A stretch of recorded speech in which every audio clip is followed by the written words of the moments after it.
പ്രവാചകന്റെ മരണശേഷം എല്ലാ കാര്യങ്ങളും അക്കമിട്ട് ഡേറ്റ് ഇട്ട് രേഖപ്പെടുത്തിയിട്ടുണ്ടെങ്കിൽ എന്തുകൊണ്ടാണ് പ്രവാചകന്റെ മകൾ മരണപ്പെട്ട ദിവസത്തെക്കുറിച്ച് അഭിപ്രായ വ്യത്യാസം ഉണ്ടാകുന്നത്? പ്രവാചകന്റെ മകളായ ഫാത്തിമ മരണപ്പെട്ടതിനെ കുറിച്ച് തബ്രീയിൽ 3 അഭിപ്രായങ്ങളുണ്ട്. അതാണ് ആദ്യത്തെ രേഖപ്പെടുത്തപ്പെട്ട ചരിത്ര പുസ്തകം എന്നാണ് പൊതുവെ വിലയിരുത്തപ്പെടുന്നത്. അങ്ങനെയല്ല.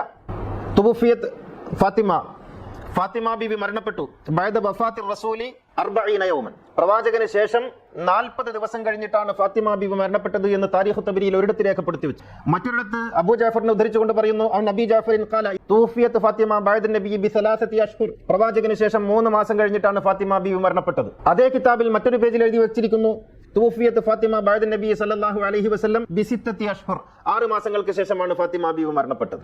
3 അഭിപ്രായം തബ്രി എന്ന കിതാബിൽ ഫാത്തിമ ബീവിയുടെ മരണത്തെ സംബന്ധിച്ച് 40 ദിവസമെന്നും 3 മാസമെന്നും 6 മാസമെന്നും ഒരു കിതാബിൽ ഒരേ ബലത്തിൽ 3 അഭിപ്രായങ്ങൾ വന്നത് എന്തുകൊണ്ടാണ്?